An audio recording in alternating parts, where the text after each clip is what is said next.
नमस्कार, आप देख रहे हैं नेक्स्ट इन आवाज। मैं हूं आपके साथ सिराज। केंद्रीय गृह मंत्रालय ने विदेश मंत्री एस जयशंकर की सुरक्षा को अपग्रेड कर दिया है। जेट कैटेगरी का सुरक्षा उन्हें प्रदान किया गया है।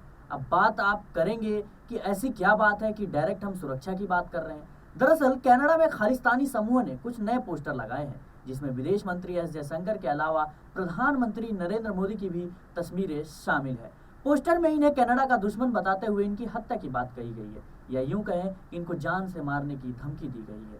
इसी को ध्यान में रखते हुए एस जयशंकर की सुरक्षा को बढ़ाई गई है। हिंदुस्तान टाइम्स की रिपोर्ट के मुताबिक Khalistan group Sikh for justice ने मंगलवार 10 अक्टूबर को यह पोस्टर लगाया था। इसने खालिस्तान के रूप में एक अलग देश के लिए जनमत संग्रह का भी ऐलान किया गया, या यूं कहें कि खालिस्तान नाम का एक अलग देश की मांग की गई। ये सब कुछ ब्रिटिश कोलंबिया के सर्रे में मौजूद उसी गुरुद्वारे के बाहर किया गया जिसका प्रमुख खालिस्तानी आतंकी हरदीप सिंह निज्जर था। इसी गुरुद्वारे के बाहर ही इस साल 18 जून को निज्जर के अज्ञात हमलावरों ने गोली मारकर हत्या कर दी। पोस्टर पर लिखा गया था कि 29 अक्टूबर को वैंकूवर में जनसंग्रह करवाया जाएगा। इससे पहले सर्रे में भारतीय वाणिज्य दूतावास के बाहर 21 अक्टूबर को एक विरोध प्रदर्शन किया जाएगा। मामले की जानकारी रखने वाले एक व्यक्ति ने बताया कि पोस्टर में कनाडा में भारतीय उच्चायुक्त संजय कुमार वर्मा, काउंसिल जनरल मनीष और अपूर्व श्रीवास्तव की हत्या की बात कही गई है।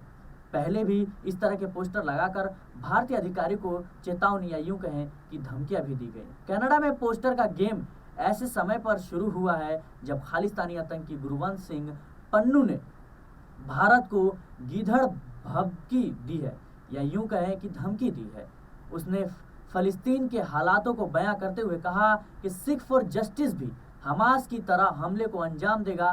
बता दें कि हमास ने गाजा पट्टी से इजराइल के ऊपर मिसाइलें दागी। इसके अलावा उसके लड़ाकों ने इजराइल में घुसकर लोगों की हत्याएं की और इजरायली नागरिकों को बंधक बनाया। मिली जानकारी के मुताबिक भारत में कनाडा के उच्चायुक्त कैमरून मैके को बुधवार 11 अक्टूबर को साउथ ब्लॉक में बुलाया गया और पोस्टर को लेकर कड़ी आपत्ति जताई गई। सरकार ने कनाडाई उच्चायुक्त से कहा कि कनाडा को तुरंत गुरुद्वारे के बाहर ये पोस्टर हटाने चाहिए। साथ ही कहा कि पोस्टर लगाने वाले आरोपियों के खिलाफ सख्त से सख्त कार्रवाई करनी चाहिए। ओटावा में ग्लोबल अफेयर्स कनाडा को भी यही बात कही गई। सरकार ने विदेश मंत्री एस जयशंकर को जेट कैटेगरी सुरक्षा मुहैया कराई है। इसका मतलब हुआ कि अब उनकी सुरक्षा central reserve security force CRPF की VIP सिक्योरिटी विंग करेगी। देश में सिर्फ 176 लोगों को ही ये सुरक्षा मिली हुई है। जयशंकर की सुरक्षा में 14 से 15 हथियारबंद कमांडो होंगे जो 24 घंटे उनके आसपास रहेंगे।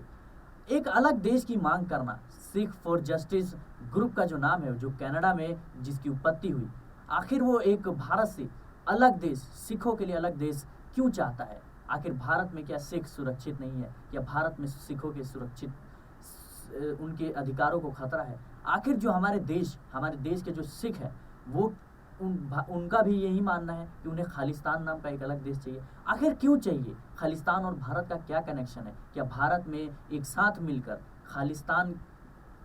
मिलकर हमारे सिख भाई या हिंदू मुस्लिम एकता के साथ नहीं रह सकते? आखिर क्यों ये खालिस्तान की अलग मांग की जा रही है?